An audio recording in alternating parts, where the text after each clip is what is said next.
Joining me now, Errol Lewis, New York Daily News, syndicated columnist Miguel Perez, and in our Washington studios, Diana West, Washington Times. Good to have you all here.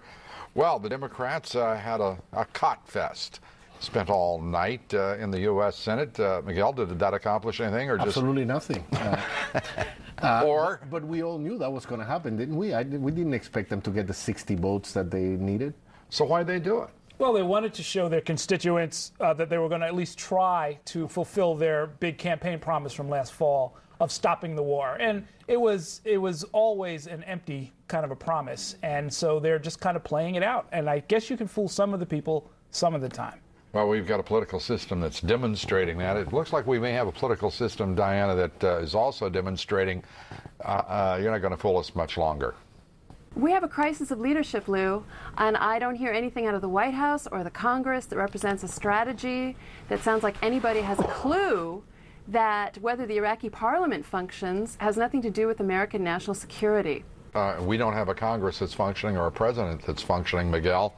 What in the world is the American voter to do? We're sitting here 15 months away from a presidential election, and none of the above is winning on the Republican side, and a lot of people are confused about a lot of things on the Democratic side. Absolutely, and unfortunately we don't have, as Diana said, we don't have the leadership on either party to really tell us, listen, this is really the way we should go.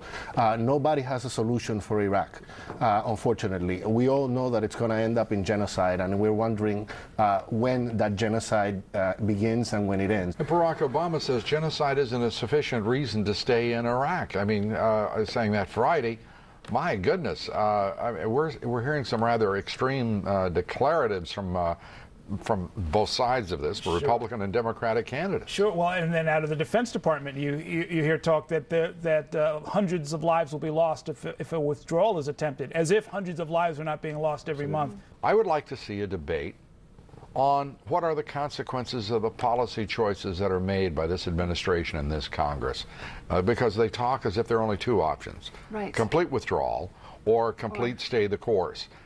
We haven't had that debate in this nation, with thousands of our guys, our troops dying in Iraq, 26,000 of our troops wounded, and thousands upon thousands of Iraqis dead. We haven't had that debate yet. Diana West, why not?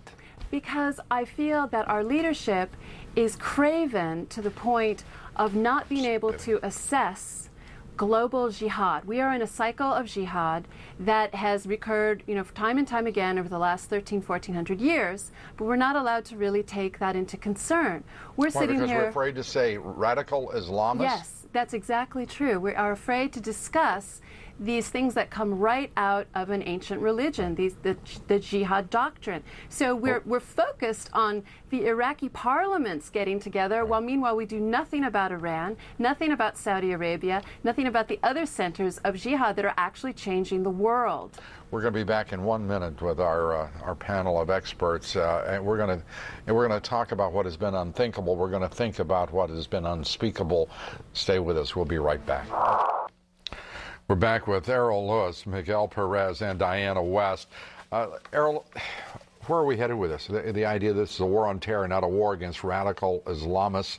As Diana West just suggested, people are afraid, apparently, to speak directly on this issue.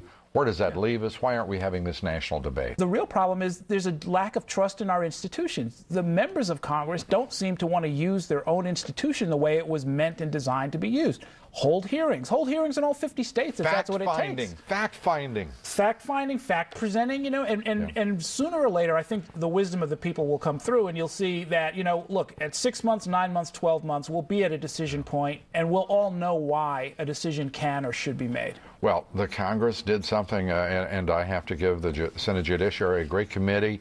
Senator Dianne Feinstein, who led the hearing on Ignacio Ramos and Jose Campion, the two Border Patrol agents imprisoned under what I consider an outrage of justice. We've been reporting on it. I've called for investigations for almost a year.